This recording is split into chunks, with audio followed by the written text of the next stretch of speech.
Bom, então sejam todas e todos bem-vindos, né? Mais essa sessão aqui do quarto Seminário Acadêmico Indígena, aqui de Porto Nacional, do campus de Porto Nacional, organizado pelos estudantes indígenas do PET, que eu coordeno aqui em Porto Nacional. Então, a mesa de hoje, de hoje à tarde, a gente tem o prazer de convidar a professora Rejane para poder fazer a mediação. E aí a gente vai contar com a fala da Valdete Gruparri Xerente, da Vanderlene Bichoá Javaé Não e tá do João Conran coladinho Xerente, em cima do negócio, não? Que né? tem sido da sua estante. E, e aí a professora Regiane vai fazer a apresentação, a mediação, o debate também.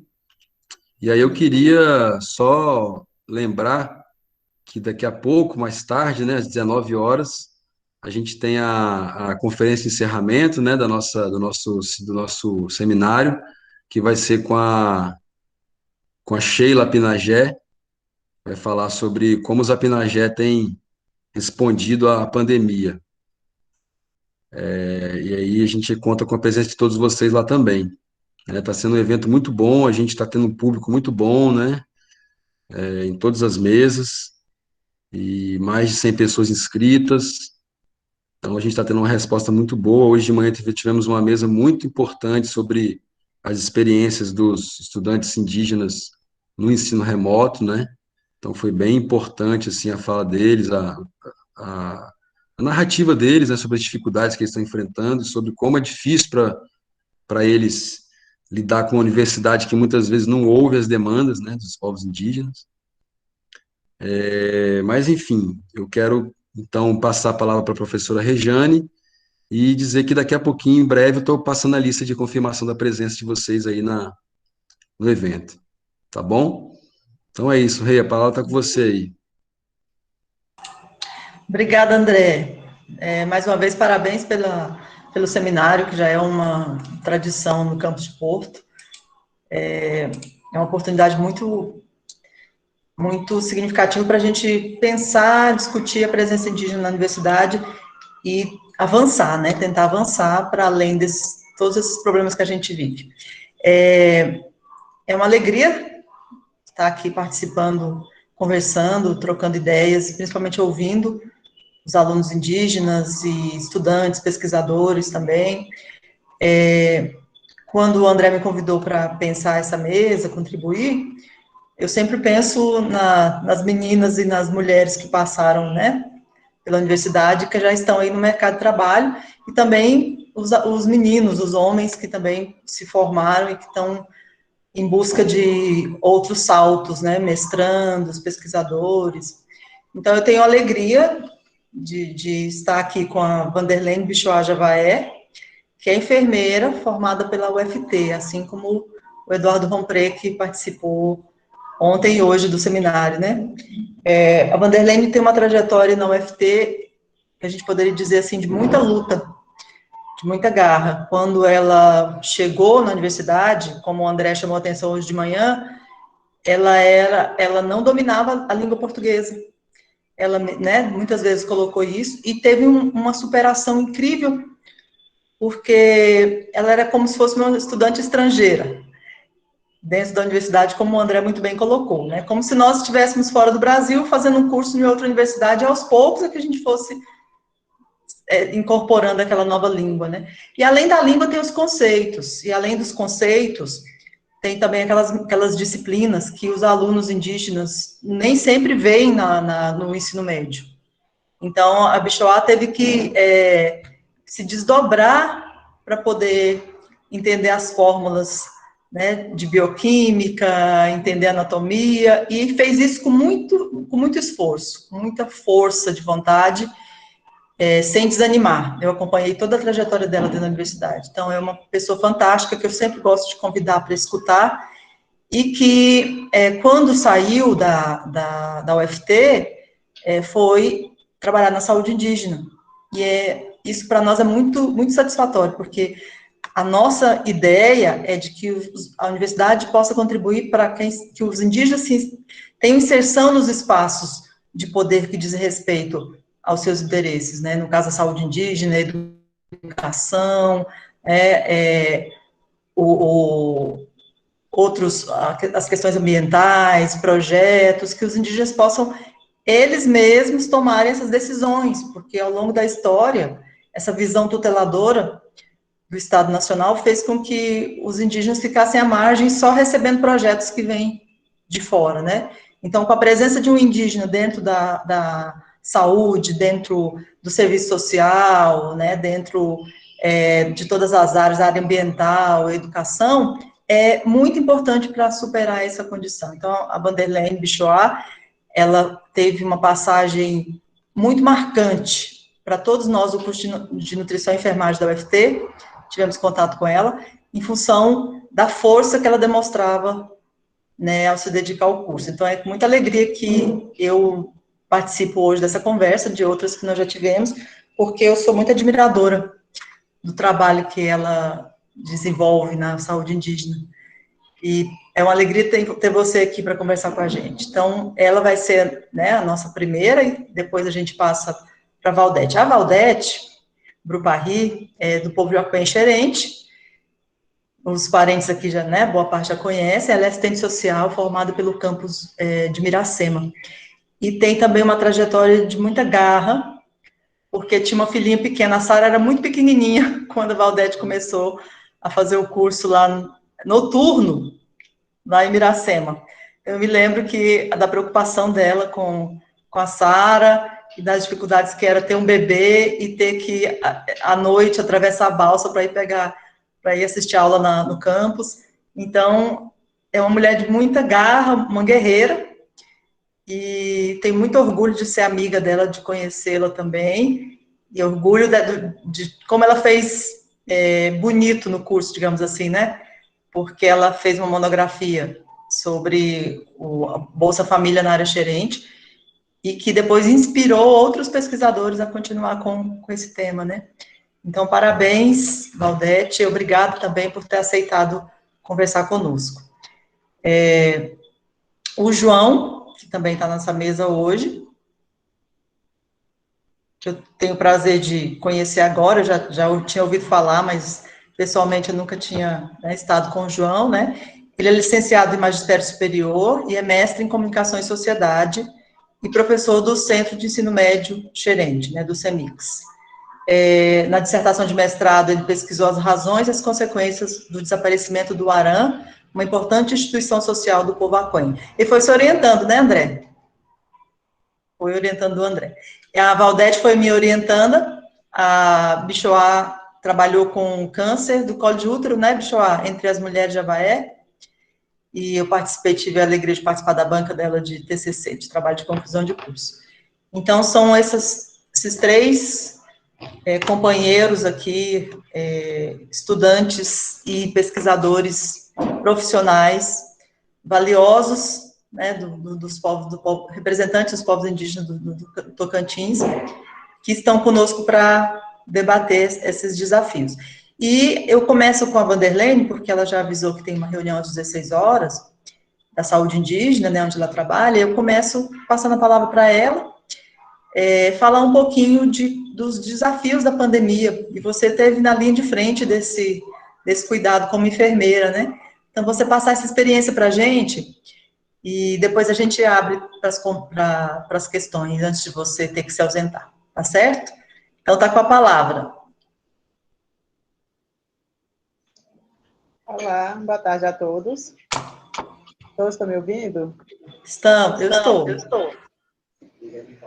Pois como a doutora Rejane está falando, que a história foi muito marcante, tanto para os profissionais, os professores, os diretores da faculdade, e principalmente para a minha família, né?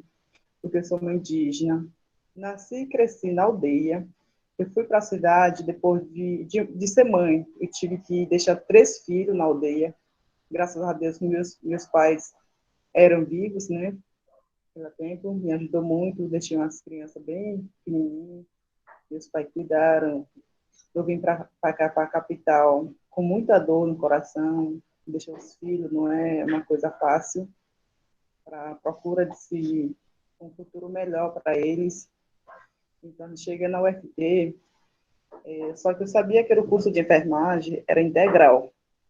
Então, assim, eu não tive tempo de trabalhar para me manter aqui, fui procurar um carta estudante, dividindo aluguéis com as colegas, enfim. Eu sofri tanto como a parte financeira, tanto a língua, né, língua portuguesa, que a Regiane comentou, que para nós é a segunda língua, como as pessoas estrangeiras. A gente, primeira língua a gente fica aprendendo, cresce, aprende a língua materna, e depois a gente vem falando a língua portuguesa, como se fosse um choque.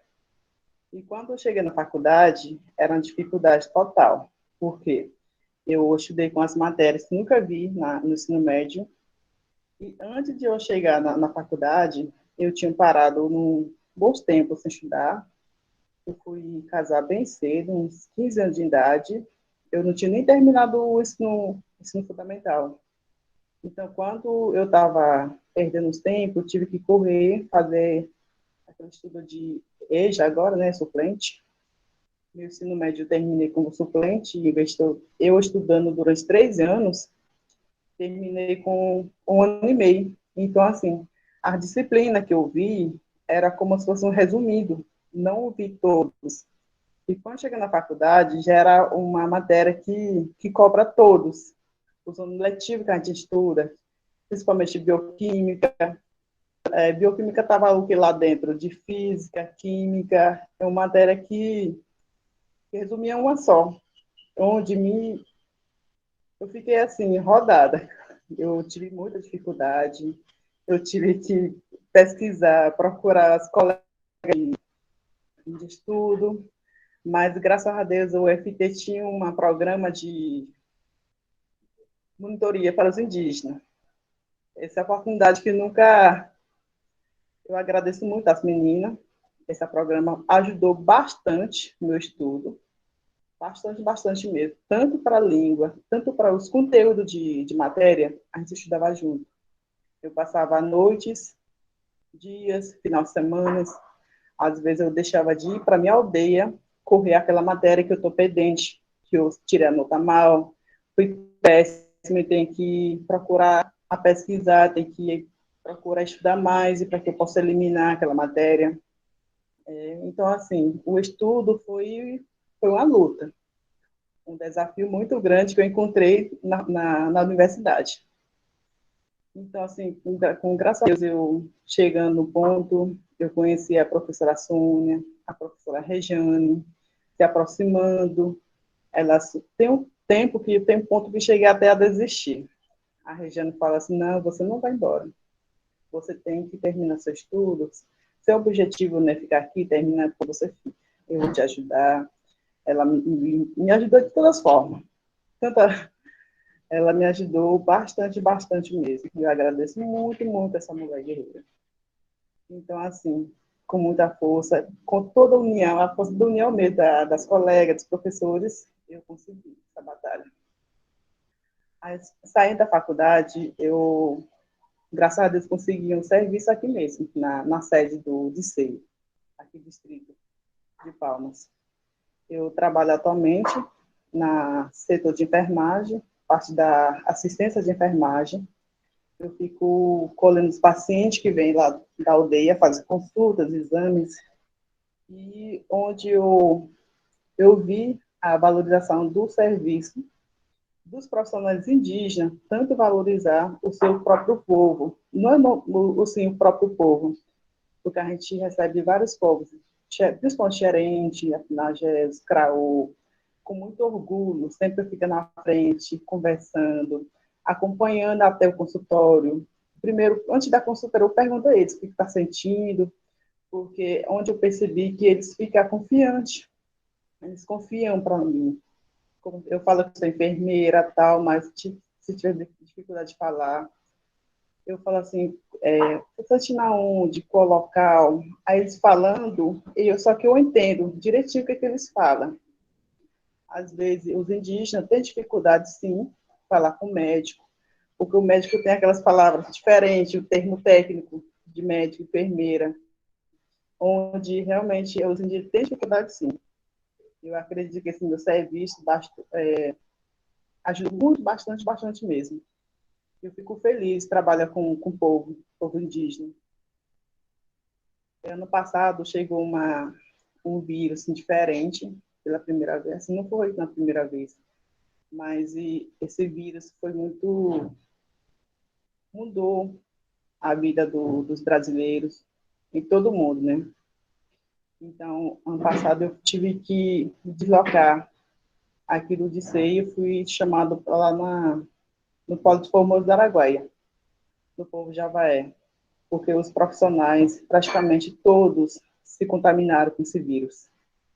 E não tinham outros profissionais. O jeito era eu me deslocar daqui de Palmas até na aldeia, onde eu moro. Era eu e uma colega minha, técnica de enfermagem. Nós chegamos lá, esse vírus como que trouxe um desafio muito grande, difícil de dominar, principalmente o povo Javaé e outros também, que a população indígena tem costume diferente dos não indígenas, tradicionais, a língua, tudo diferente. O costume de eles ficar na aldeia, eles têm o costume de se reunido, principalmente na parte do almoço e janta, eles têm o costume de comer junto, onde esse vírus, o Ministério da Saúde recomendou para ter um distanciamento, isolamento social, isso não houve nas aldeias. Era complicado. Muito difícil, mas não teve isso.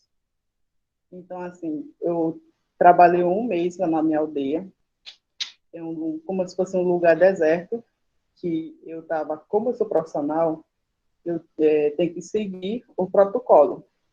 Tem que usar máscara, touca e tudo. Eu estava andando na aldeia, no sol, com aquela todo de jaleco. Foi um desafio muito grande. Eu e minha colega, a gente entrava em casa, conversava, mantendo o distanciamento. Eu com a máscara, aquela N95, que é ruim para falar. Às vezes, tem uns que aí entendia, tem uns que não. Eu sei que foi uma luta. E no final, graças a Deus, nós conseguimos acompanhar, cuidar deles com toda precaução total. E, infelizmente, alguns perderam a vida, né, por causa desse vírus, mas acredito que foi um quantitativo bem menor, porque a saúde indígena fez a parte deles muito importante, tanto orientações, a parte dos gestores também fizeram a parte deles tudinho, a parte teórica, o que faltou, a prática. Mas a gente conseguiu, vencemos aos poucos, né, mas hoje ainda existindo na aldeia esse vírus, ainda circulando nas aldeias, mas não como era antes. Antes era o hospital total, lotado, os indígenas se contaminaram, só que pelo conhecimento tradicional, eles logo descobriram uma medicação, um remédio raízes. O próprio ele se automedicava. E uma coisa que eu acho muito importante, porque existe medicamentos raízes, que são preparados pelos pajé e outros pelo conhecimento. E os pajé passam o conhecimento para a família, né? E ajudaram bastante. Remédios caseiros. Eles não queriam ir para o hospital, depois que houve um óbito, depois que eles... Porque os indígenas têm os televisões em casa, né? Ficam assistindo nos jornais, passando todo dia, jornal passando, não era notícia boa, né? Viram os pacientes entubados, em isolamento, então, se eles ficaram com medo, eles iam no hospital. Era uma luta. Infelizmente, eu encaminhei dois pacientes, evoluíram óbito, com muita tristeza mesmo.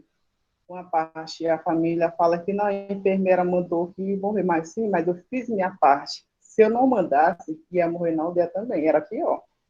Então, eu sou indígena, mas eu fico seguindo o meu conhecimento como medicinal que eu aprendi, e eu estou fazendo a minha parte do conhecimento científico e seguindo o protocolo, né? Porque sempre todos os profissionais têm a sua regra, tem o que para seguir. Era isso. Eu sei que é um vírus que veio, que chegou no nosso país, no nosso estado, chegou no nosso município, até na aldeia, né? E mudou a vida de todos, tanto indígenas, não indígenas. A gente teve uma rotina diferente, né? Que a gente nunca passamos esse momento. E até hoje a gente fica lutando, família, mantendo a distância, saudade. Às vezes tem uns que ficam respeitando o distanciamento, isolamento, nem chega a ver o parente, né? E, infelizmente, esse vírus está levando. É uma coisa que nunca a gente imaginava passar. Chegar nesse... É um fato muito triste que acontece. Um fato que aconteceu com meu esposo, Suyá, que a Regiane conhece, perdeu 4 irmãos em seguida, uma coisa que não é fácil, né? Mas era difícil de a gente controlar esse vírus, porque os indígenas, como eu tinha falado, que é uma rotina diferente, né? Não tem esse distanciamento como nós aqui na cidade. A gente fica aqui em casa, sempre o uso de máscara, é obrigatório, a gente fica entendendo, fica usando, enquanto na aldeia não. Na aldeia não existe isso, felizmente. A aldeia é um local aberto, os jovens gostam de jogar bola todos os dias, então era um desafio muito grande para a gente ficar mantendo. Foi bem grande, enorme mesmo. É isso, professora. Qualquer coisa eu respondo.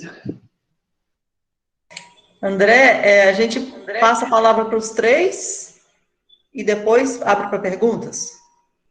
Ah, beleza. Então, agora a gente vai passar a palavra para a Valdete, do Povo Xerente, que é assistente social. Obrigada, Vanderlene, por enquanto, tá? Depois a gente vai abrir para as perguntas de todos. Tá bom, aguardo. Valdete, está com você. Estão me ouvindo? Tá, boa tarde a todos, né? Todos estão participando. É uma honra aqui participar desse evento. Obrigado pelo convite, né, professora Rejane. E estou aqui para relatar os meus desafios, né, que é onde eu passei. Entrei em 2009 na universidade aqui de Miracema, no campus de Miracema. Como a professora Rejane já adiantou, né, que na época, quando eu entrei na universidade, a Sara só tinha 2 meses de idade. Quando fiz, na época era vestibular, fiz vestibular assim meu esposo me incentivou a fazer. Daí eu estava grávida dela de 3 meses, mais ou menos, e eu estava com tanto enjoo que eu não estava com vontade de fazer o vestibular. Aí ele, no mesmo dia, no último dia, me levou para eu fazer a inscrição e tudo. Daí fiz vestibular e graças a Deus passei. Mas assim, eu pensei que eu ia fazer assim por fazer, porque eu não estava preparado, né, para eu fazer vestibular. Eu ainda estava no ensino médio, terceiro ano, concluindo na época, 2008. E eu fiz vestibular e já passei para o curso de serviço social. E na época também, serviço social, para mim também, eu não tinha conhecimento o que era serviço social, curso de serviço social, porque na universidade tinha pedagogia e serviço social. Aí eu pensei assim, não, eu não quero fazer pedagogia. Então, esse curso, optei pelo curso. Quando eu vim conhecer, e estou conhecendo ainda o que é serviço social, depois de eu ingressar na universidade, e como já foi adiantado, né, que a minha filha era tão pequena que eu não tive aquele estudo assim profundo no meu curso, porque eu não tinha aquele tempo para passar o dia na universidade, fazer os trabalhos com os colegas, não tive esse tempo nos primeiro até quarto período, foi difícil para mim, por ser mãe de uma filha pequena. Mas, assim, também sempre agradeço a professora Rejane, que ela foi minha professora no primeiro período, e ela me ajudou bastante, que eu me lembro que eu chegar na sala de aula, às vezes só era para marcar presença e tinha que voltar, retornar para a minha cidade, porque o campus de Miracema já fica do outro lado, onde eu moro, aqui em Tocantins. Eu tinha que pegar balsa, ou às vezes voadeira, que eu tinha que ir para poder atravessar, e foi uma luta para mim poder superar aqueles 4 primeiros períodos do meu curso. E foi tão difícil, porque não tinha condições também de estar indo de mototáxi, ou então carro, moto, eu não tinha isso. Então era bicicleta mesmo. Eu ia e voltava. E quando eu estava no 5º período, quando eu já estava no estágio, eu perdi 1 ano de estágio, porque não tinha como eu sair para outra cidade para eu poder estagiar, porque tinha uma criança pequena. Daí, de repente, surgiu uma vaga aqui no CRAI de Tocantins, e consegui. E eu lembro que na época eu pensei assim, se eu não conseguir estágio agora nesse período, eu vou ter que desistir, porque não tem como eu continuar sem estágio. Daí surgiu essa vaga. E aí continuei de novo no curso, e várias vezes eu pensei de desistir por esses desafios que eu enfrentei. Foram tantos desafios, mas eu tinha o meu esposo que sempre me incentivou a estudar. Ele falava assim para mim, pode estudar que eu vou cuidar da criança. Só que ele também trabalhava, ele só tinha horário para sair, mas não tinha horário para chegar em casa. Mas, assim, sempre apareceu pessoas que me ajudou aqui na casa, cuidar da Sara, cuidar da casa, e com isso eu fui levando até chegar a concluir meu estudo. E 2009, 2015 eu concluí. A professora Rejane foi a minha orientadora, e o meu tema do Bolsa Família, ou do TCC, foi Bolsa Família na área Coenxerente, onde aqui na reserva Xerente tem várias aldeias.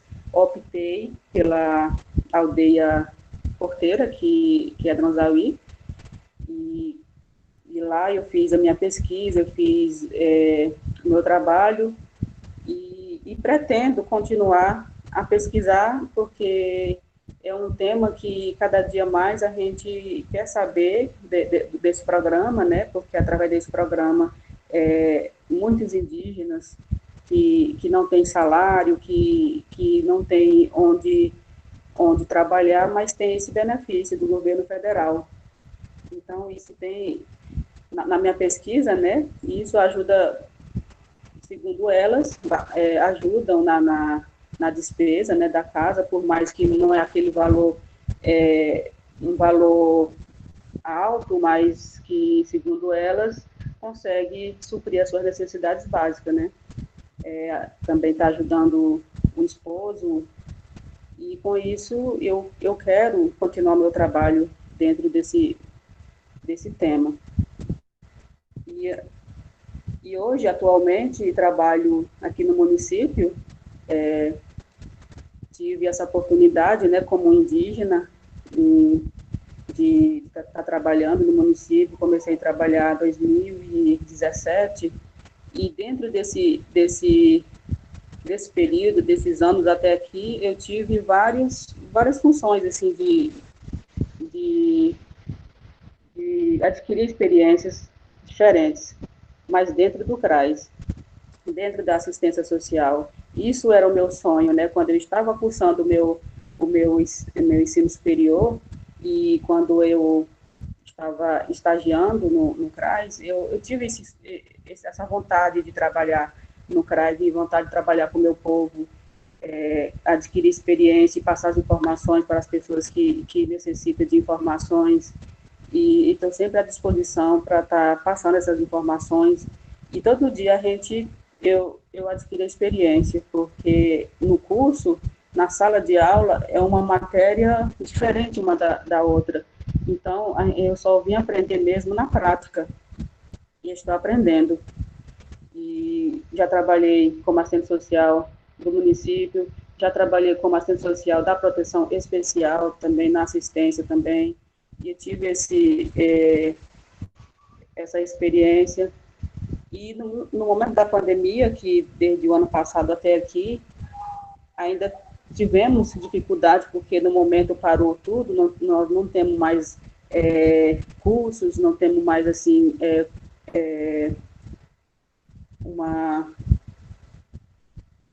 para a gente aprender mais, para a gente trabalhar com aquilo que a gente não aprendeu na sala de aula, mas que a gente possa estar indo atrás para a gente aprender e trabalhar com aquilo que adquirimos, conhecimento. Então, é isso, meu desafio é grande, assim, também, porque como eu nasci na aldeia, fiquei um bom tempo na aldeia até para a cidade estudar, eu já tinha mais ou menos 8 anos, 9 anos, e eu tenho sempre a dificuldade na fala em português, né? Quando entrei na sala de aula, professores falando, conversando, dando aula, e com isso tem palavras que até no dicionário, quando eu vou pesquisar, não entendo. Mas com isso é bom, porque a gente vai estudar, pesquisar, e com isso a gente vai estar aprendendo. E na minha pesquisa, no meu TCC, eu aprendi muita coisa mesmo, assim, coisa que até hoje eu fico pensando de como escrever o TCC. Tive orientadora, tive uma pessoa que trabalhou no PIM, que me ajudou, mas, assim, ela só fez uma estrutura para mim, aí eu tive que pesquisar. Colocar os livros para mim, você vai ter que ler isso aqui, você vai ter que pesquisar isso aqui, aí eu tive que me virar. Tem dias que eu dormia de madrugada, e aí eu pensava assim, eu poderia estar dormindo essa hora, eu poderia estar com minha filha, mas a vontade era grande também de concluir. E graças a Deus deu tudo certo, e estou aqui para passar mais, dar continuidade, né, do meu estudo. Eu ainda parei, depois que eu concluí, eu não estudei mais, não fiz curso nenhum, mas eu tenho vontade de continuar, dar continuidade, adquirir mais conhecimentos, porque é tão bom a gente ter um conhecimento, um aprendizado, assim, quando a pessoa tem dificuldade, ou às vezes não tem informação e não tem onde ir atrás, eu estou ali para ajudar. Então, assim, eu estou aqui para somar, e agradecer também todos os meus professores, né, da universidade, que com paciência que me ajudou. Então, é isso. O desafio que eu encontrei na universidade, e no momento eu ainda estou só trabalhando, mas eu quero dar continuidade. Então é isso. Aí qualquer coisa, depois de tiver algumas perguntas, estou à disposição para responder. Valeu, Valdete, muito obrigada pelas suas contribuições. Depois a gente abre para a rodada. João, agora o João vai falar conosco sobre um pouquinho da história dele e também desses desafios aí na pandemia. Vai com a palavra, João. Ok. Boa tarde a todos. Primeiro, pedir desculpa porque o meu computador estragou a câmera, eu estou com o celular aqui, e aí fica balançando aí. É um privilégio dividir essa mesa com a Valdete, né? A Valdete, ela agora é a diretora de assistência, né, no CRAS, onde atende o nosso povo. A gente fica muito orgulhoso de que saiu a numeração dela, né? Parabenizei, mas talvez não tenha acompanhado, mas aqui, a minha felicitação aqui para você, o Valdete, muito parabéns, você está nos representando ali no CRAS. A Vanderlena eu não conheço bem, mas é muito privilégio, né? E com certeza, porque a gente não sabe o dia da doença, talvez terá esse nosso contato pessoalmente.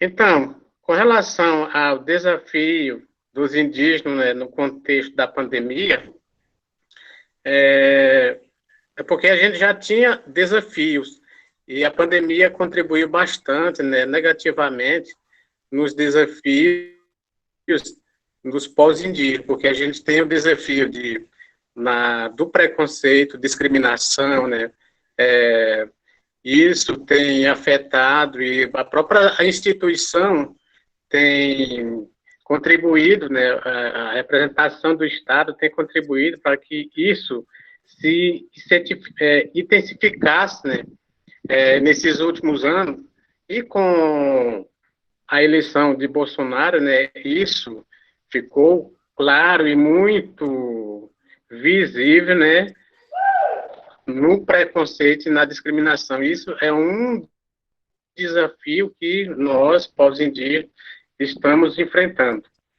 E a pandemia veio e a gente acompanhou tanto ao acesso, né, da imprensa, né,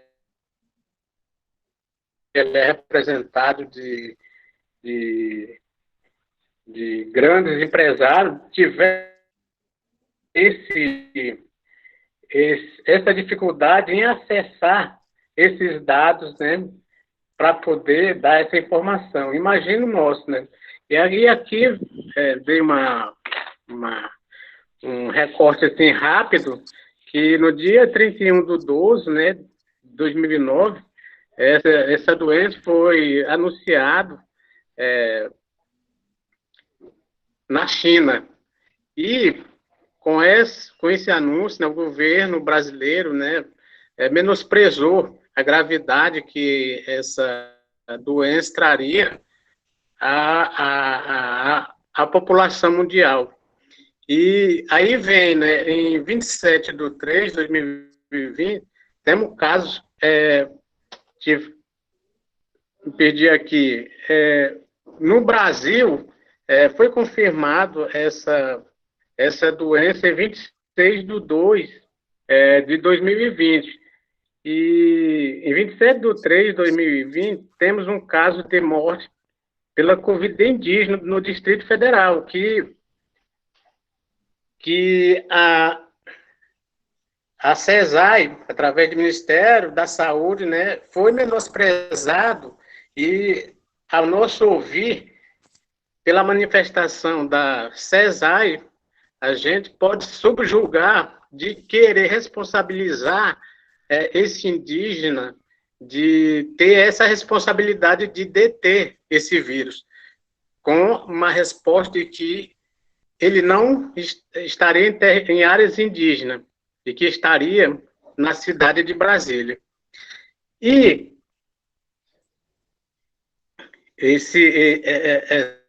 essa pessoa, esse indivíduo que foi vitimado pela Covid, chama-se Israel Tiago Martins, do povo Pareci.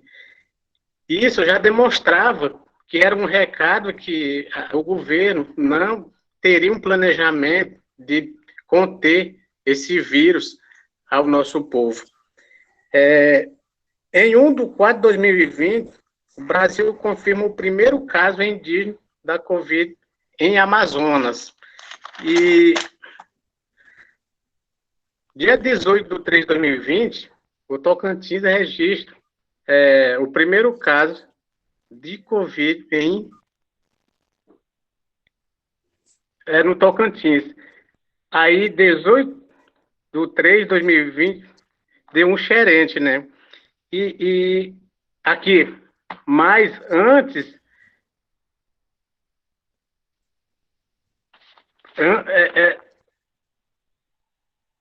estou me perdendo aqui na minha... Mas em 10/7/2020, a primeira morte de indígena no Tocantins. Isso aconteceu lá na ilha, né? E no dia 12/7, nós tivemos o primeiro caso aqui de um idoso, né? Que perdemos aqui pela Covid.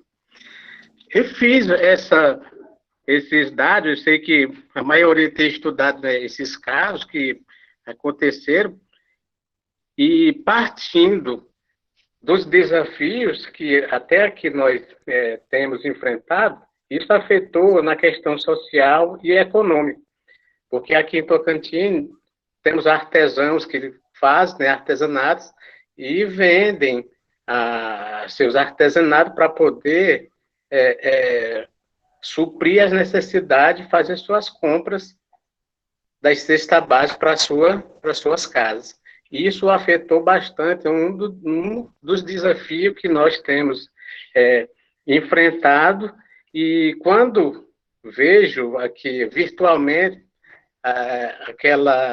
o anúncio, né, desse evento, com aquelas faixas, multidão de gente, né, pedindo demarcação e seus direitos, né, demarcação de terras e os direitos. Isso nos afetou, porque nós, indígenas, a gente tem trabalhado com a coletividade, e a coletividade começa a partir da nossa casa, da nossa criação, da nossa educação, ela é coletiva, porque a gente começa a ter essa educação no pátio da aldeia, nos reunindo com outras crianças. Então, isso nos afetou bastante. E sem essa mobilização causada pela pandemia, porque não pode ter mais aglomeração, a gente parece que a gente perdeu uma ponte que ligava a um rio, porque não tem como fazer essa mobilização para a gente poder discutir coletivamente. E aí entra, pelo menos para a sociedade da cidade urbanizada, as tecnologias e os desafios de manuseio das tecnologias, da internet, né, das plataformas. Tudo isso é um desafio que nós estamos nos aperfeiçoando e reinventando para poder manusear essas tecnologias. E com as doenças que nós temos aqui infectados, né, a gente tem essa dificuldade de acompanhar. E vejo aqui que no nosso município há um grande número de casos, mas que não há transparência nesses dados, e a gente pode até subjugar que há as verbas que vêm para o município para deter essa doença, a gente pode até estar assim, subjugando, a gente não sabe porque não há transparência, mas pode ter superfaturamento dessas verbas. Mas, dentro dessas, a gente também descobriu que há várias pessoas solidárias dentro da instituição, dentro da CESAI, dentro da prefeitura, dentro da universidade, que também contribuíram para que a gente pudesse passar esses dias de dificuldade. E, dentro disso, lembrei agora da minha mãe, ela tem 86 anos, ela foi para uma aldeia, lá no Brejo Comprido, e lá ela teve esse Covid. Chegou em casa e nós estávamos dando medicamento, como a Helene ali falou, da medicamento tradicional, mas só que é muito forte, E esses medicamentos fortes, a gente tem que tomar antes que o estômago da gente fique bastante frágil. E aí começou a vomitar e levamos para a cidade de Pedro Afonso, porque lá tem um hospital de referência. E ali, a gente foi bem tratado e fez o exame, teste rápido, e deu positivo. E há sempre um ser humano que quebra os protocolos, e o médico falou que ela ia ser isolada. Aí eu falei para ele, doutor, se o senhor isolar ela, o senhor vai isolar para o caixão. Falei assim para ele. E ele ficou ali pensando e ele falou assim, olha, eu vou fazer, burlar o, os protocolos que é estabelecido tanto pela Organização Mundial de Saúde, dos médicos, da medicina, e você vai acompanhar, mas Covid é isolamento. E aí ela foi isolada, e eu estive lá como acompanhante, né? E a gente, assim, livrou ela, porque antigamente os pessoal das aldeias tem muito medo do hospital e dos aparelhos, né? Que ficam instalados nos leitos. E aí várias pessoas morrem por causa do medo. Ela tinha muito medo, pensando que ia ser feito cirurgia. E aí nós recuperamos. Então, eu devo, assim, agradecer. E ele mesmo reconhecendo que não é burlar, assim, ele abriu essa exceção para que eu pudesse ficar com ela. E nós recuperamos essa minha mãe. E hoje ela está bem, né? Então, um gesto que vai ficar para sempre, né, gravado. Inclusive, quero debruçar com isso, fazer um artigo assim de um artigo autônomo, sem falar do nome, porque foi um gesto assim que entendeu o nosso diferente, o nosso jeito de pensar. Até porque quando chegamos lá porque Covid é isolamento, mas quando levamos ela lá para o hospital, chegou um bocado de gente, os filhos, netos, tudo. E ele entendeu essa solidariedade, porque a gente pensa, porque a gente tem essa solidariedade com o nosso próximo. Se ele está passando essa doença, a gente se solidariza.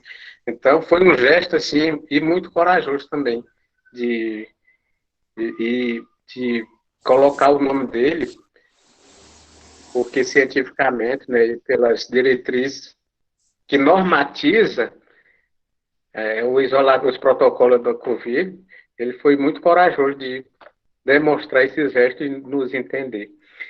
Então, é isso, uma experiência que eu passei, né, com a minha mãe, e das dificuldades que nós tivemos. E aqui, durante essa pandemia, né, tivemos o privilégio de também experimentar na política, mesmo não tendo uma grande mobilização, de, de encorajar o nosso parente para que ele pudesse disputar a prefeitura de Tocantins. Foi um voto bem expressivo, um voto de 1.159 votos, e nele nós conseguimos eleger um vereador da chapa desse nosso parente, que é o Isaías Xerém, e também colocamos o Reginaldo, marido da Valdete, né, vereador. Hoje nós temos esses dois vereadores, né, com esses grandes desafios, mas conseguimos nos reinventar para que pudesse colocar essas duas pessoas e contribuir, lutar pela nossa melhoria. Então, essa é a minha contribuição, e eu estou aqui à disposição para qualquer dúvida aí. Obrigada, João. Muito bom te ouvir também. A gente vê que quantos desafios, né, se colocaram nessa nova realidade aí da pandemia. Se para todos nós, do planeta inteiro, imagina para os indígenas, que já enfrentam, tem outros enfrentamentos todos os dias, né? E o enfrentamento agora é muito intenso em relação às terras, porque a gente vê projetos de flexibilização da posse das terras indígenas, projetos para os indígenas virarem arrendatários das suas próprias terras, arrendarem terra para o agronegócio, para plantar soja, para plantar grãos, e a gente já sabe qual é o resultado disso, né? Aquecimento global, envenenamento dos rios, agrotóxico em todos os alimentos. A gente sabe que é um projeto de morte, morte da terra e, consequentemente, morte dos filhos da terra. Eu agradeço muito as colaborações de vocês, as reflexões, são muito importantes para a gente pensar a nossa realidade atual. E agora a gente abre para as questões. Eu não sei como é que o André está conduzindo, de 3 em 3 questões? Beleza, então. A gente abre para o público fazer os seus questionamentos. Vocês podem fazer uma pergunta só para todos, ou direcionar a pergunta para um dos que apresentaram, né? Está aberta aí a sessão de perguntas.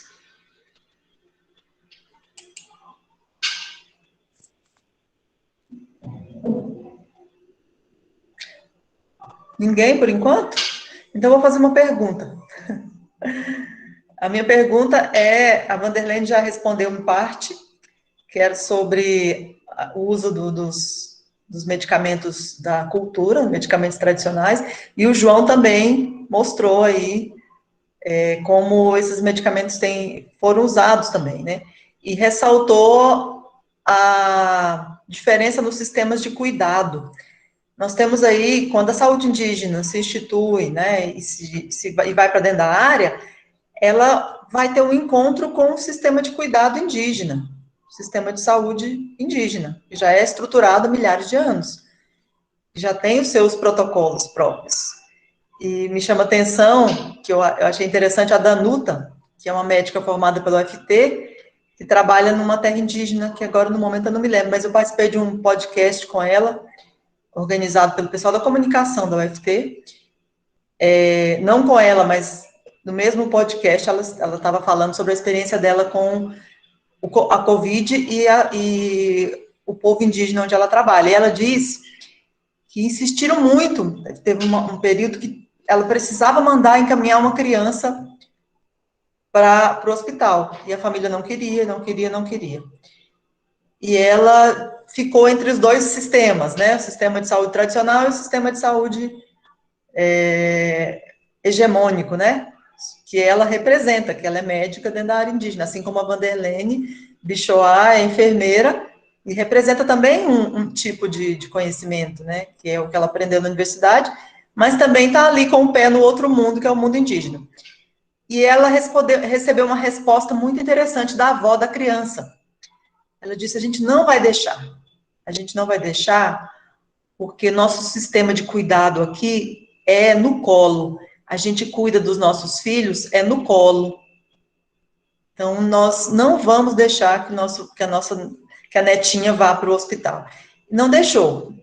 E aí, ela ficou, a princípio, muito, muito preocupada, mas aí a gente, com medo de acontecer alguma coisa, mas a criança conseguiu se recuperar da doença e não aconteceu uma tragédia maior, assim, mas o que a gente pensa é que a saúde indígena precisa colocar no horizonte esses conhecimentos tradicionais, dialogar com esses conhecimentos tradicionais. E nesse sentido, eu queria que vocês dissessem aí sobre o uso dos medicamentos. A Vanderlene já apontou que viu, né, muita gente usando os medicamentos tradicionais, o João também, e lá na aldeia Porteira, onde eu tenho meus amigos, muitos amigos, né, os amigos me ligaram um dia desse dizendo, professora, quer que a gente faça uma garrafada? porque eles viram que o negócio estava ficando bem complicado, né? Vou mandar uma garrafada para a senhora tomar, para não pegar essa doença. Então, o uso, a gente tem relatos de outros povos também, o uso de medicamentos tradicionais aumentou bastante. E aí eu queria saber como é que vocês veem isso, se vocês confirmam que aumentou mesmo, a questão da eficiência desses medicamentos que vocês observaram, né, ou não. Eu acho que valeria a pena a gente dar um olhar sobre esse ponto. Então, fica qualquer um de vocês, Vanderlei, ou João, ou Valdete, Ô, quiser. Rê, tem Oi. umas perguntas do pessoal aqui no chat também, ó. O pessoal tá meio com vergonha de falar. Ah, tá bom, vou olhar. Vamos Posso ver ler aqui. aqui se você quiser. Pode ler, André. Fala assim, ó, se puderem comentar, gostaria de saber como têm sido os partos das mulheres indígenas durante a pandemia. Houve uma diminuição, aumento nas buscas pelo hospital? Como tem sido feito o cuidado com as mulheres indígenas grávidas? Visto que o Brasil é o país que soma o maior número de mortes de mulheres grávidas. Aí é para o pessoal da saúde aí, né? E eu queria fazer uma pergunta também, para ir animando o pessoal, e uma pergunta para o João, na verdade. Você falou brevemente aí, João, da questão da eleição, né? Eu queria, como você está participando lá desde dentro da campanha, né, do candidato indígena, eu queria que você falasse um pouco como é que foi, falasse um pouco mais, né, assim, como é que foi essa experiência de fazer uma campanha para um cargo tão importante, né, que é de prefeito de Tocantins, um candidato indígena, né, durante a pandemia, né? Como é que foi fazer essa campanha? Quais dificuldades vocês encontraram? Falasse um pouco dessa experiência também que você teve, tá? Então é isso. Acho que já formamos três aí, né? Já. Já Então, podemos a passar. gente... Pode falar, André. Não, passar para o pessoal responder mesmo. Isso, vamos lá. Quem quer responder? Vanderlei, pode começar? Vai ter que sair mais cedo, né? Pode começar, Pode Vanderlei. falar? Sim, professora. A primeira pergunta sobre a medicação, né? Caseira tradicional. Bom, no mês de julho, ano passado, eu fiquei 30 dias lá na minha aldeia, acompanhando os pacientes, né? Que testaram positivo, os que de suspeito. Aí, quando eu cheguei lá, praticamente a aldeia toda estava contaminada. Só que não tinha saído ainda o resultado do exame. Quando cheguei lá, a equipe já tinha colhido os materiais para exame. Aí fiquei lá esperando, só que eu estava considerando todos como suspeito. Aí eu estava fazendo a visita e eles me informaram assim, não, é a doença que tá chegando nessa aldeia, como se fosse gripe. Então, nós estamos tomando a medicação que é bom para a gripe.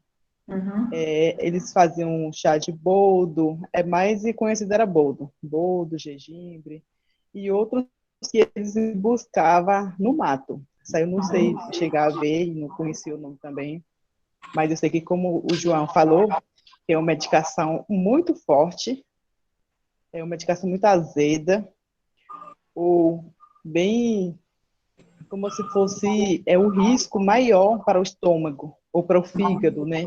Sem ter e a importância dessas medicação raízes caseiras, a minha preocupação é assim, porque pensando na medicina, né? Todo medicamento da farmácia é droga, igual o dos raízes, né? Tem um raiz que é bem forte, tem um raiz que é bem leve. Então, essa minha preocupação é atingir o estômago. Ou para aquelas pessoas que têm um problema de gastrite e outras doenças, né? Que poderia afetar mais ou agravar, surgir em outra doença. Só que, graças a Deus, eles não tomaram. Assim, os medicamentos que os indígenas preparam não tem um horário, igual o médico passa. Toma de 12 horas, 8 horas.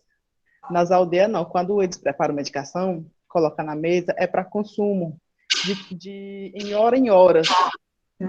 Igual eu tive numa casa, conversando com a família, e ela falou assim, eu estou aqui, quando a gente não sabia que era esse vírus, é como se fosse gripe.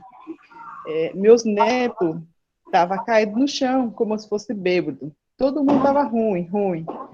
Aí colocou esteiras que essas criançadas deitaram na esteira, com gripe, com febre, tossindo. E essa senhora se levantou, fez um chá, que ela sabe, é bom para a gripe, né? Diz que dava essas medicações de hora em horas. De hora em horas.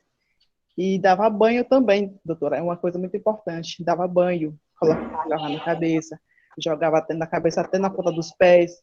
Quando tomava, sempre jogava no corpo. Dava banho. E assim, e ela viu esse resultado. E como ela viu que funcionou, que levantou as criançadas todas que estavam no chão, deitado, como se fosse cansado, e nenhum deles não queria ir para o hospital, sabendo que na cidade era pior. Igual o João tinha comentado, a professora comentou agora, sobre os cuidados, né? Certeza que ele chegar lá no hospital ia ser isolado. Primeira coisa, isolamento. Chega um suspeito, tem que isolar. A criança ia ficar sozinha, ou idosa ficava sozinha, só no quarto, e colocar o oxigênio. Então, assim, o risco maior ser, tanto vem o medo, né? Vocês tinham comentado, o medo e as drogas também, e oxigênio. A maioria dos índios não gosta do oxigênio, que eles falam que fica me incomodando, incomoda muito de respirar, e realmente é. Então, assim, essas medicações, e a minha preocupação era isso. Só que, como nós vimos o resultado, a maioria foi com sucesso, e os indígenas continuam tomando. E a partir desse momento, nesse mês que eu passei, todo mundo se curou com essa doença, com essas medicações. Um descobriu que estava bom, comentando para outra família, passando, foi uma solidariedade nessa aldeia. Sabe que os indígenas, eles vivem juntos, o que é bom, eles contribuem, passa para frente, encomenda para usar, e era isso. Então, assim, esse medicamento foi sucesso, sem ter comprovação científica da Anvisa, nessas coisas, mas pelo jeito, pela prática, funcionou. E sobre o professor André, tinha perguntado, uma pergunta surgiu, parto, né, nas mulheres indígenas. Não tive muita gestante quando eu estava lá, mas a rotina continua. Como os indígenas, tem uns que engravidam com menor de idade, a gente considera, como eu profissional, eu considero como de alto risco, né, devido à idade, sempre eu encaminhava para a cidade. Mas tem uns que se recusaram devido a essa doença e até porque manter a cultura, que é parto humanizado, que nós falamos, né, para ficar mais à vontade em casa. Tinha uma parteira na casa para cuidar bem dela. Então, assim, e ela já é mãe também. Eu fiquei mais tranquilo e eu fiquei só acompanhando. Eu fico atento com a equipe, qualquer coisa eu vou ligar, o carro vem buscar. Só que quando tem uns que encaminha para o hospital, sabendo que vai entrar sozinho, sem ter nenhum acompanhante. E até hoje essa rotina continua. O paciente vai para o hospital, só entra um paciente, acompanhante fica de fora, a gestante vai ganhar o bebê sozinho, a equipe do médico, os enfermeiros vão cuidar. Sempre eu fico orientando, eles vão para a cidade ciente o que vai acontecer lá. Que o marido vai ficar perto, a mãe vai ficar perto. E é isso, professor, essa pergunta, você te respondeu, mais ou menos assim. Obrigada, Bishoá. Agora a gente passa para o João, né, João? Suas considerações, por favor. Então, quanto a medicamento tradicional, realmente existe, e são muito fortes, como ela mencionou. a gente tem que cuidar enquanto o estômago ainda não está afetado, né? Porque após o indivíduo estiver fraco, e aí o estômago não consegue, né, suportar essas raízes fortes, mas são medicamente bons, e onde aqui nosso povo também, a gente obteve, né, resultado desses medicamentos, porque não, a gente não, graças a Deus, não tivemos mais óbitos, né, e acho que nem registro de mais infectados, né, então a gente tem que ter mais esse cuidado, né, com os nossos idosos, porque esses que estão, né, classificados como os indivíduos de risco para esse vírus. Então, a gente, pelo menos nós, né, lá em casa, estamos fazendo isso, né, com a nossa mãe, sempre tomando esse medicamento, né, uma semana, uma garrafada. Então, com isso a gente está cuidando, eu acho que não só ela, mas os idosos aqui que a gente tem, porque a gente, graças a isso, a gente tem que agradecer, né, ao Bactocoazauré, que a gente não tem mais esse caso. Então, acho que a gente está passando, né, esse rumores, né, essa turbulência que a gente enfrentou. Com relação à pergunta do professor André, acho que a gente pode dividir também com a Valdete, porque o marido dela é vereador, então ela participou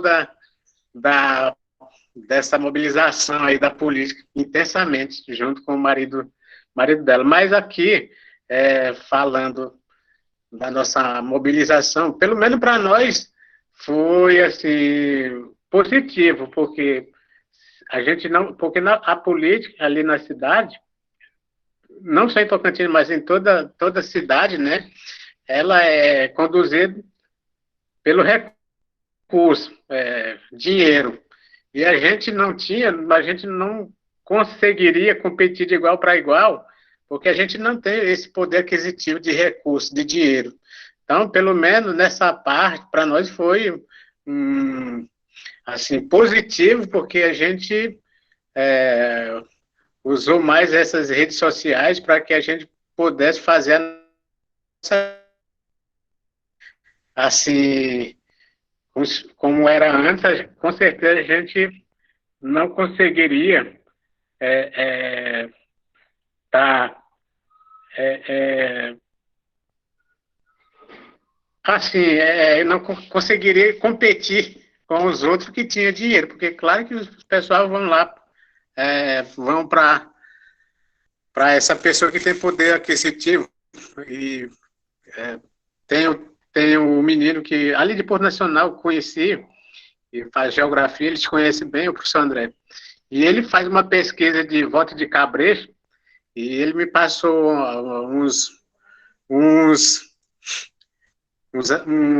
um trabalho que ele está fazendo, está concluindo, né, do TCC ele, eu achei bastante interessante. Infelizmente, ainda aqui na nossa cidade, no Tocantins, quase todo o Brasil tem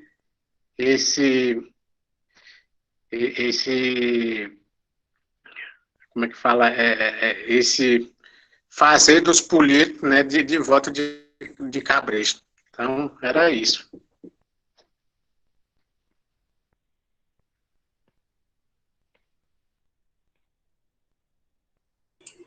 Obrigada, João. Valdete, quer responder as questões? Depois a gente passa, terminando essa, a gente passa para outra rodada. Tá. Na minha fala também, quero agradecer, né, o João que lembrou da atual função que estou, e no momento estou como diretora da proteção básica ali no CRAS, e isso foi um avanço, né, para o indígena, porque tive essa oportunidade no município, que o gestor abriu esse espaço, né, para o indígena estar trabalhando à frente do CRAS. E é um desafio também, né, que é no tempo da pandemia, porque a gente não tem nem para onde sair para poder estar trabalhando, buscar mais conhecimentos, mas a gente está lutando e o fé em Deus vai passar essa pandemia e nós vamos seguir. Então, em relação à política, né, eu não sou muito por dentro, mas, assim, pelo que eu acompanhei, né, meu esposo, para quem está participando, meu esposo concorreu o ano passado, e mesmo ele teve problema de saúde, e a gente não estava com aquele plano que ele ia, né, já tinha plano, mas quando nós estávamos se planejando, ele teve esse problema de saúde. E aí a gente focamos só na saúde dele, e graças a Deus deu tudo certo. Quando foi no mês de julho, ele teve, no mês de maio, ele teve alta do médico, daí a gente decidiu dele concorrer. Como o João falou, né, questão financeira não é fácil, porque é muito gasto, porque tem que ter combustível para fazer a campanha, e não foi tão fácil assim, porque nós fizemos a campanha no tempo da pandemia, né? Isso não era para acontecer, mas aconteceu. A gente tivemos que sair para fazer a campanha, e foi lutas, né? Porque teve muitos indígenas que foram candidatos, e o prefeito também que teve esse indígena candidato, mas foi assim, no meu ponto de vista, né, os indígenas têm dificuldade, mas está avançando, e nós já, graças a Deus, tem muitos os nossos ancestrais, né, que não teve talvez essa oportunidade, mas hoje já tem essa oportunidade, que muitos já também está se inserindo na política, né? E, assim, o que ainda falta é a união entre indígenas, para a gente buscar uma coisa do nosso interesse, e é isso que eu não vou aprofundar muito, porque eu não tenho muito conhecimento sobre isso, mas o que eu tenho visto é isso, né? Então, eu não sei se eu respondi, mas é isso. Respondeu sim, Valdete, obrigada. E nós aqui, nós não podíamos ir para a área fazer a campanha, né? Todo mundo ficou aqui torcendo de longe. O Odilon que mantinha a gente informado. Odilon, manda as notícias aí do que está acontecendo. A gente ficava na torcida pelo candidato gerente. Mas dias melhores virão. Mas foi ótimo, foi muito bom aquela movimentação. Bom, tem as perguntas aqui no chat, da Joana Dark. Ela está perguntando sobre a vacinação. Em relação ao processo de vacinação da Covid, os povos indígenas do Tocantins estão todos vacinados? Alguém se recusou a tomar a vacina? Alguém teve complicações devido às vacinas? Acho que talvez a Pichoá responda, né? E também os outros dois aí que também estão dentro da área. Vamos ver se tem mais algumas questões. Tem alguém que quer fazer uma pergunta? Mais alguma pergunta? Junto com essa pergunta que a Joana Dark apresentou, eu queria também que vocês falassem, eu até andei conversando com a Valdete, andei conversando com a Bichoá sobre as fake news, sobre as mentiras, né? Essas notícias falsas que chegam, e que tem um movimento muito forte de propagação dessas notícias, porque elas estão diretamente associadas a um projeto político de desvalorizar, né? É um projeto de desrespeitar e desvalorizar também a ciência, né? E isso, muitas vezes, não que a ciência seja soberana, mas, nesse momento, a vacina é a única possibilidade que a gente tem de sobreviver, de voltar, entre aspas, a viver, né? Como a gente vivia antes. E aí, eu queria também saber sobre essas fake news, sobre se elas chegaram dentro da área, como é que elas chegaram, porque a gente ouviu coisas como vacina tem o chip do diabo que vai entrar na pele da pessoa, a vacina está matando as pessoas, a pessoa vai virar jacaré se tomar vacina. Então, coisas desse nível. E a gente quer saber como isso chegou dentro da área, se isso chegou, né? O chip da China, do comunismo também, ou colocar um chip comunista nas pessoas através da vacina. Então, é um momento muito delicado. Em outro contexto, talvez a gente ficaria rindo dessas coisas todas, mas agora a gente chora, porque sabe que é resultado de um projeto de morte, né? Um projeto para que os pobres, as minorias, os menos favorecidos, morram mesmo, né? Inclusive, muitos que fazem parte desse governo já verbalizaram isso. No início da pandemia, alguém que estava ligado, parece que ao Instituto de Previdência Social, fez uma referência, uma mulher fez uma referência, disse que seria bom, porque aí morreriam muitos, entre aspas, os idosos, né, as pessoas que têm comorbidades, ou seja, aquelas peças do sistema que já não interessam mais, né, poderiam ser descartadas. Então, eu queria ouvir de vocês, juntando essa minha pergunta com a da Joana d'Arc. Tem mais uma pergunta aqui da Sélvia, que é sobre a questão da luta por território. Gostaria de saber como está a questão da luta pela terra nesse tempo de pandemia. Tem sido possível a articulação nesse sentido de luta por demarcação? Então, são essas 3 perguntas. A gente começa de novo na rodada. A Bichoá, depois o João, depois a Valdete.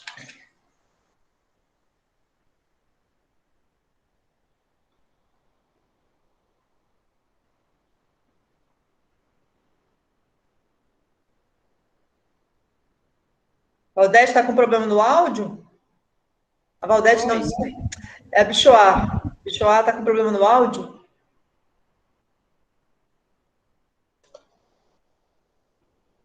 Nós não estamos te ouvindo. Seu áudio está desativado.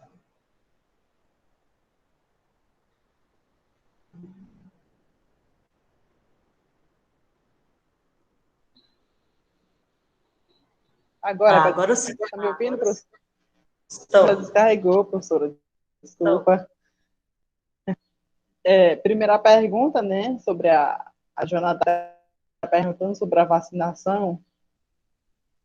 É o seguinte, até por onde eu tenho conhecimento, vacinação, lá na minha região do Porto de Avaé, eu acredito que foram vacinados sim.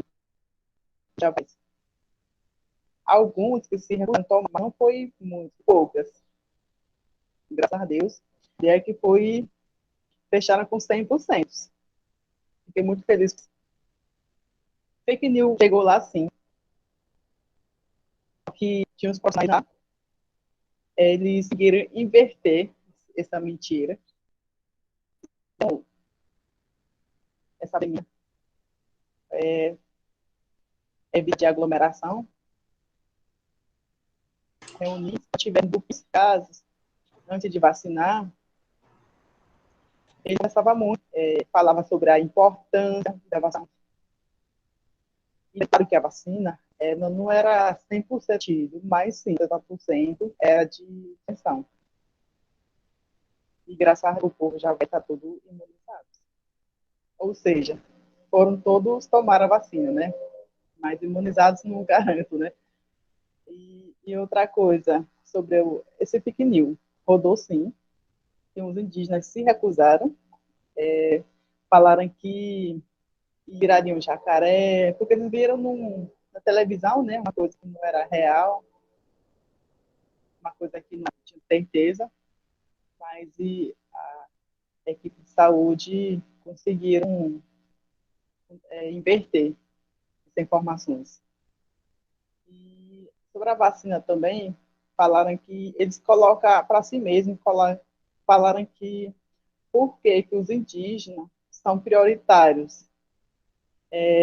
Tipo, igual a professora Regina falou assim, será que os indígenas para morrer logo, todos os indígenas para morrer logo, porque colocaram no grupo prioritário, sendo que os não indígenas nem estão tomando, só pegando aquelas pessoas de prioridade vulneráveis. Aí a equipe lá explicaram por quê, né? Por que a população indígena é prioritária. Devido à vulnerabilidade das aldeias, como eu tinha falado antes, eles não têm aquele distanciamento, eles moram na aldeia, eles moram uma casa só, fica a sogra, o sogro, os irmãos, os pais. Então, assim, esse vírus era um contágio rápido, né? Transmissível através do ar, é igual gripe. Por isso que o governo, na verdade, essa vacinação sempre vindo como prioritária para os indígenas, né? Tipo, influenza é prioritária para os indígenas. Todo ano os indígenas têm que tomar. Então, assim, não teve muita diferença para a vacinação para a Covid.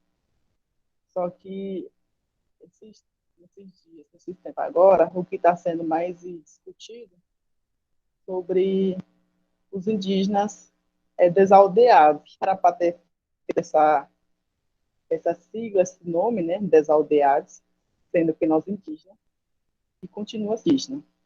Só que a gente sai da aldeia por busca de melhoria de vida, em busca para procurar o serviço, para trabalhar, aprendizagem, né? Então, assim, a diferença é isso, só que quando o indígena chega na cidade, eles moram como se fosse não indígena.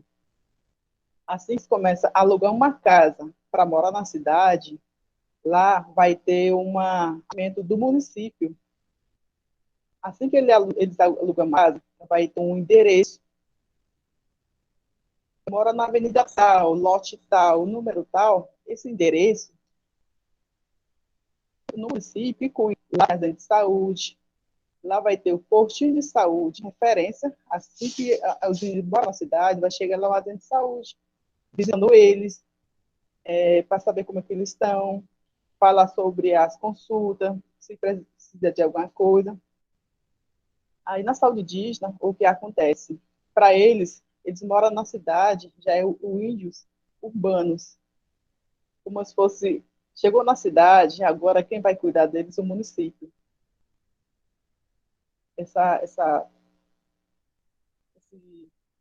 problema, essa diferença está sendo discutido ultimamente, devido à vacinação do Covid, que os indígenas que moram na cidade ficaram de fora. Eu acredito que nenhum deles não tomaram até hoje. Mas indígenas na aldeia, quase 100% já foram vacinados. É isso, doutora.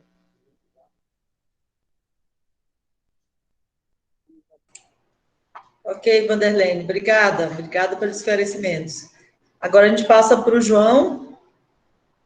Quer comentar alguma das questões, João? Tem mais umas perguntas aqui também sobre a questão da luta da terra, luta por território, mas aí vamos para essas três, depois a gente passa para essas outras.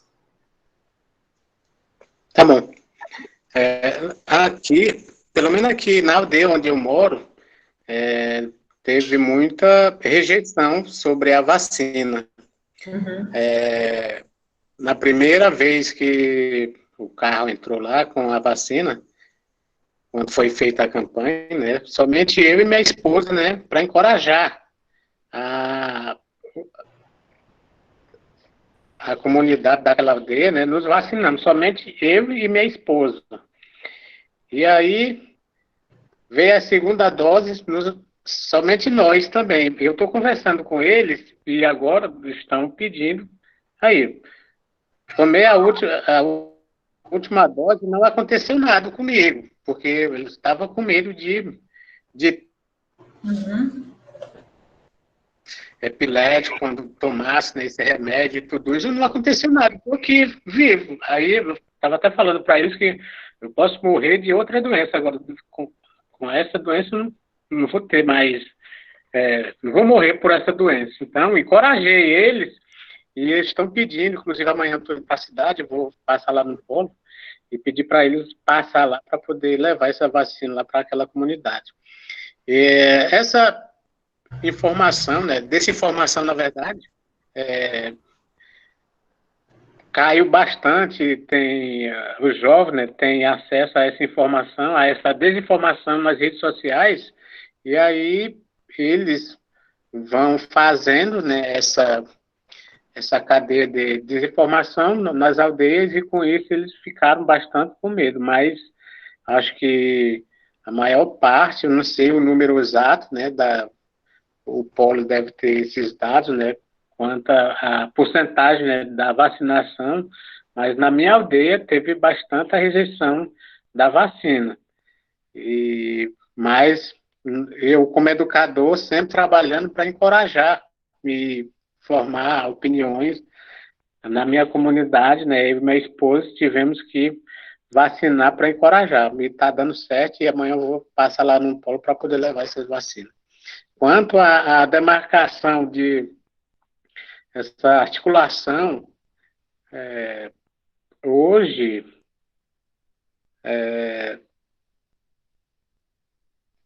quando eu mencionei e destaquei a questão da mobilização das comunidades indígenas, porque sempre nós, os povos indígenas, sempre conseguiu, assim, de exigir os direitos, né? Na verdade, para inserir os direitos, teve que fazer uma grande mobilização, uma articulação bastante efetiva ali em Brasília. Com as redes sociais, a gente ficou bastante, assim, frágil, não sei se é frágil uma palavra correta, mas bastante fragmentado, porque muitas lideranças reconhecidas nacionalmente, internacionalmente, não têm esse manuseio das tecnologias das redes sociais, onde se faz, né, essa articulação. E para poder inserir, tivemos essa articulação e mobilização. Conseguimos inserir. E o governo, o Estado, não conseguiu pôr em prática esses direitos que conseguimos inserir na Constituição. Tivemos que nos mobilizar novamente, até que se põe em prática, né? E aí veio, né, a educação diferenciada, a saúde diferenciada, com reconhecimento, né, da nossa, do nosso indivíduo diferenciado, mas tudo, essas conquistas foi através de mobilização e articulação presente. Com as redes sociais, o cara, até mesmo você mandando uma mensagem de WhatsApp, né, fica lá uma semana, ou até mesmo um mês, para poder olhar, tá lá respondendo só aquelas mensagens de amizade mesmo, de parente, tudo isso. Então, essa dificultou bastante, né? E com relação a essa luta da nossa demarcação de terras, e a gente está vendo, né, um recado claro, né, do Bolsonaro, que na campanha, né, foi com essa campanha que ele ganhou essa política, né, 1 centímetro a mais para a comunidade indígena. Então, e até nessa vacinação, como a Suya mencionou, que os indígenas urbanizados, ou aquele que não tem um território demarcado, não estaria incluído nessa vacinação. E o Supremo teve que autorizar, né, para o governo fazer isso, mas quem pôde entrar com essa ação foi a PIB, né, a articulação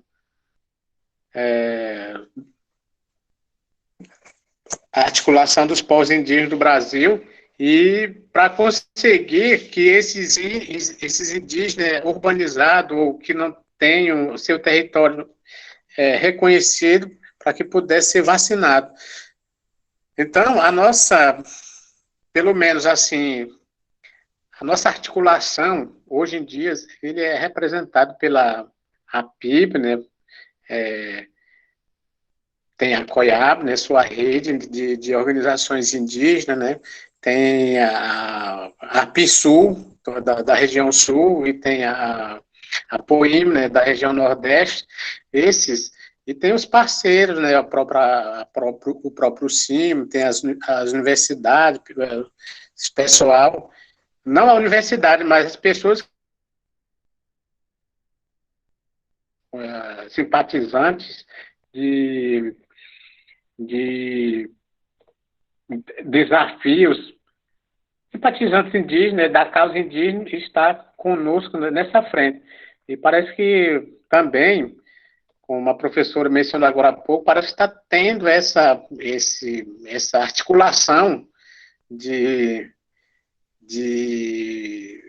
indígena, fazendo essa articulação para que pudesse fazer essa grilagem indígena, né, com essa portaria que foi feita, eu não sei como foi, não sei se a portaria que o Ministério, a FUNAI, instituiu, não sei como é que está o andamento, mas que abre essa porta para que os fazendeiros, né, o agronegócio entre nas áreas indígenas, fazendo essa parceria com os indígenas.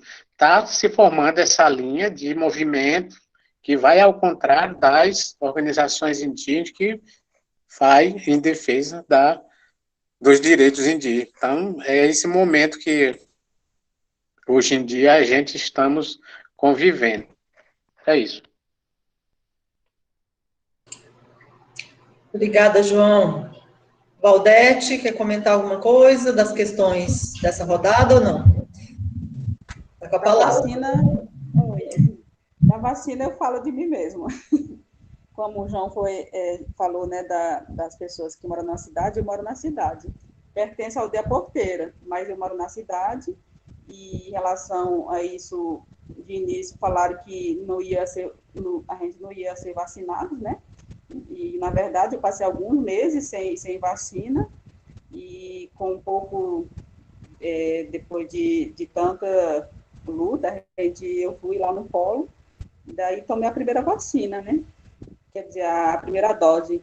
E alguém perguntou se teve reação, eu tive reação sim. Fiquei uma semana com diarreia, e depois eu gripei, tive gripes leves, e depois de uma semana eu fiquei boa, e essa semana passada já tomei a segunda dose, e graças a Deus não senti mais nada.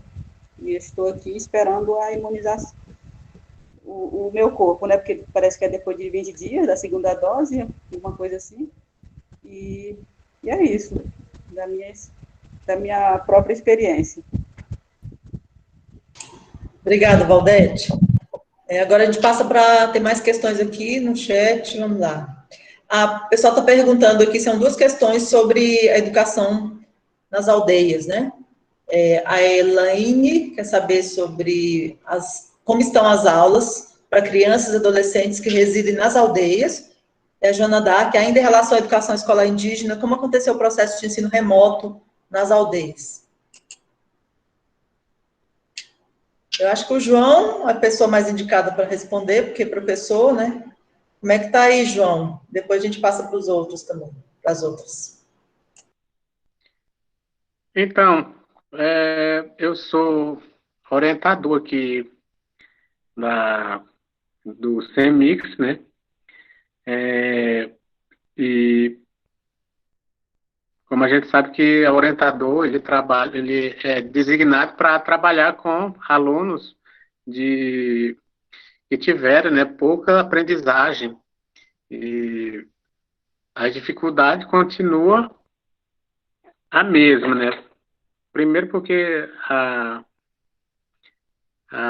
DRE não me deram, né,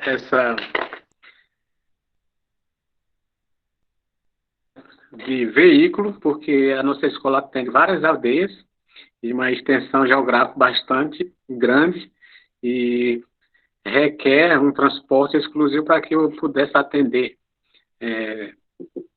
esses alunos que tiveram menos aprendizagem, uma deficiência de aprendizagem.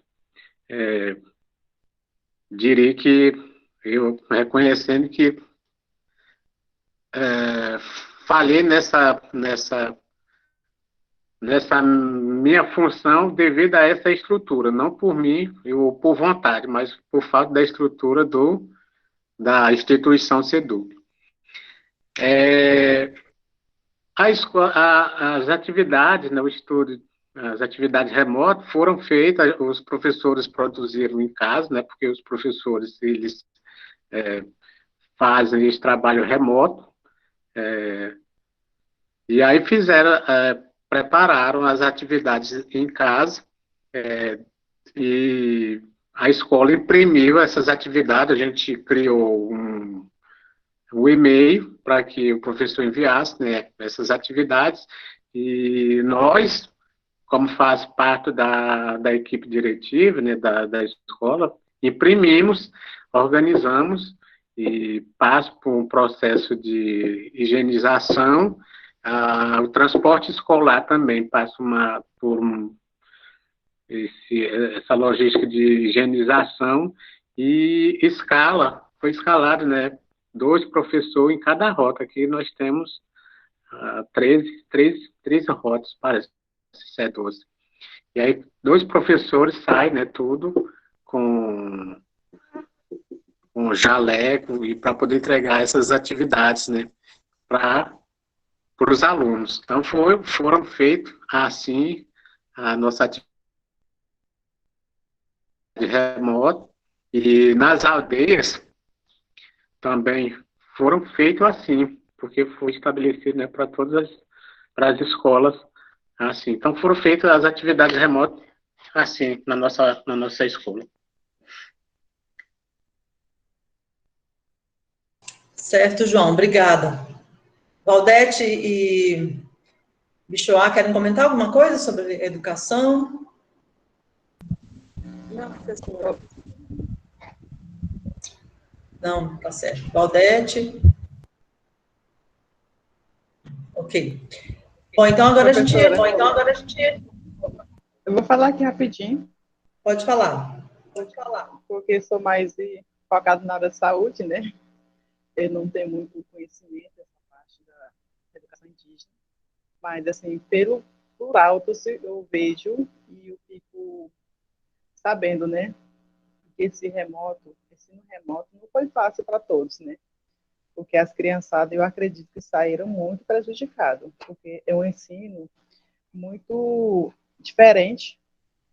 Eu tiro o exemplo do meu filho, apesar de que meu filho estuda aqui na cidade, e estava junto comigo, e ele estava estudando ensino remoto, à distância, igual o João tinha comentado, como ele tive dificuldade, ele é um rapaz de jovem, adolescente, e tinha um celular, mas usava para outras coisas, deixava o estudo para segunda opção, né?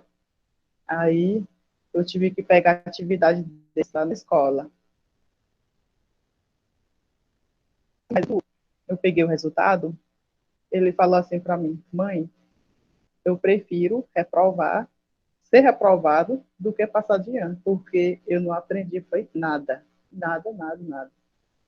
Era só uma coisa que os professores passavam, impresso, leva para casa, fica pesquisa na internet, com certeza, né? Pega o resultado, resposta certinho, só copia e colar e mandava de volta. Então, assim, era totalmente diferente o aluno estudar na sala de aula, o professor fica falando de frente a frente, os alunos perguntam, tirar dúvida e o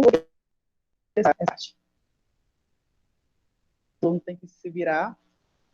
Os pais que tinham os tempos acompanham, né? A maioria dos pais, eu acredito que todos eles trabalham.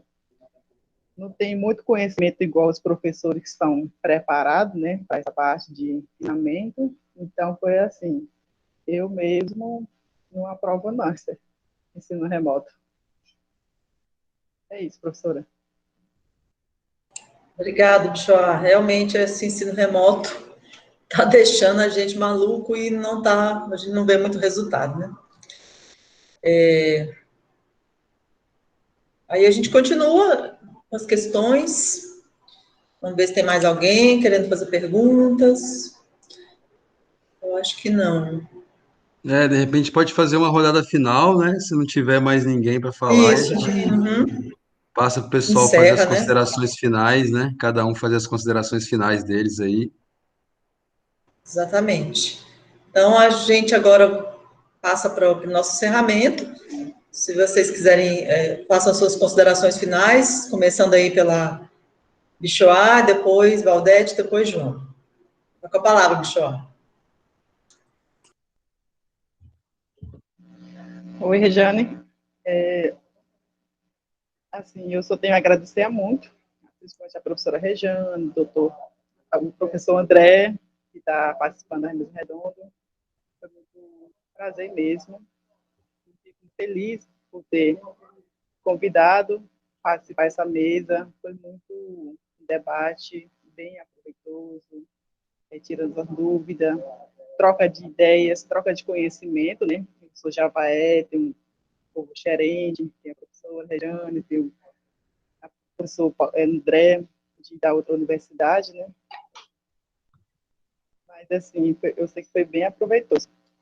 Muito obrigada. E uma coisa que eu deixei de falar, que eu estava anotando sobre ainda a pandemia, desculpa eu voltar a esse assunto, mas, assim, apesar de a gente passou muitos desafios, e ainda nós tivemos que passar por um preconceito devido a essa doença, sendo que não eram os indígenas que criaram essa doença, esse vírus. A gente foram receber preconceito pelo município de origem, onde o meu povo mora, né, como do Araguaia, né? Eles tiveram que interditar a entrada de ida para o Formoso para os indígenas não passassem, como se fosse os indígenas portadores dessa doença. Mas não foi. Os indígenas foram contaminados através deles, dos não indígenas que levaram essa doença. Não foi os indígenas que vieram para o capital, viajaram viagem interior, essas coisas, não. Foi os próprios não indígenas que levaram essa doença até no nosso município, e onde eles se contaminaram. Porque, assim, conforme a necessidade dos indígenas, que frequentam a cidade para fazer suas compras, para fazer consulta e outras coisas. Então, assim, essa parte aí, fiquei muito triste, indignado com isso, pelo próprio nosso gestor, o prefeito, né, que fez essa barreira. E é isso, doutora. Professora Rejane, agradeço muito, muito mesmo a oportunidade de falar mais uma vez na mesa redonda, pelo convidado pela senhora. Muito, muito obrigada. Agradeço. Nós é que agradecemos a oportunidade de te ouvir e é lamentável, assim, esse último fato que você citou aí das barreiras que a prefeitura queria impor aí para os javaés, para não circular na cidade de Formoso. Isso é racismo. A gente tem que denunciar, né, como vocês fizeram, se articular e denunciar. E mais uma vez, Vanderlei, muito obrigada pela sua presença, e é sempre bom te ouvir, que a gente aprende muito com você, né, e com a sua experiência fantástica de estar trabalhando dentro da área, junto com o seu povo, né, para nós é muito gratificante saber disso. E agora eu passo para a Valdete, para as considerações finais, já parabenizando também pelo cargo de diretora de assistência, que ela não tinha me contado. Mas eu fiquei muito feliz de saber. Mas com a palavra. Bom, dizer, né, que eu fiquei feliz quando recebi o convite. Foi muito bom, muito proveitoso, né, desse encontro da mesa. Quero agradecer também o André, né, e conhecer pessoalmente, né, a gente não se conhece ainda pessoalmente. Também quero dizer também para a Bichoá, né, que eu também não conheço ela pessoalmente, já ouvi falar o nome dela, porque quando eu estava em período ainda cursando o meu curso, eu já ouvia falar o nome dela, mas eu não tinha a oportunidade de conhecer ela pessoalmente. Mas foi um prazer a gente participar dessa mesa, né? E obrigada. E aqui estou sempre à disposição, se precisar de mim para alguma coisa, o artigo, estou aqui para contribuir. E obrigado também também agradecer a participação do João, né, daqui da etnia xerense também, e E é isso, e todos os participantes que ficou até o final, obrigado, né? E é isso. Estou muito feliz mesmo de participar desse evento. Obrigada, Valdete. A gente vai estar sempre te chamando mesmo, porque você tem muito a dizer para nós. João, agora você está com a palavra para suas considerações finais. Tá bom, muito obrigado aí a que estiveram, né? Tiveram essa paciência, né? De nos ouvir. Agradecer a Bichoá, a Valdete também, né? São mulheres aguerridas, né? De chegar, né? Porque não é fácil dentro da sociedade envolvente, né? As mulheres já têm essa dificuldade e quando vem, né? Tendo esse caminho da cadeia, né? Chega até a comunidade indígena, a gente sabe, né? Esse enfrentamento da dificuldade que elas tiveram e hoje elas estão, né, concluíram, né? E tem só parabenizar e que possa levar estímulo, né, motivação para as outras mulheres. E isso a gente tem trabalhado aqui nas escolas, né, para que as mulheres cheguem despontam, né. E vou cobrar aqui o professor André, eu fiz um trabalho final, professor, uma reflexão das mulheres indígenas do Tocantins. Fiz um trabalho final que a gente possa publicar.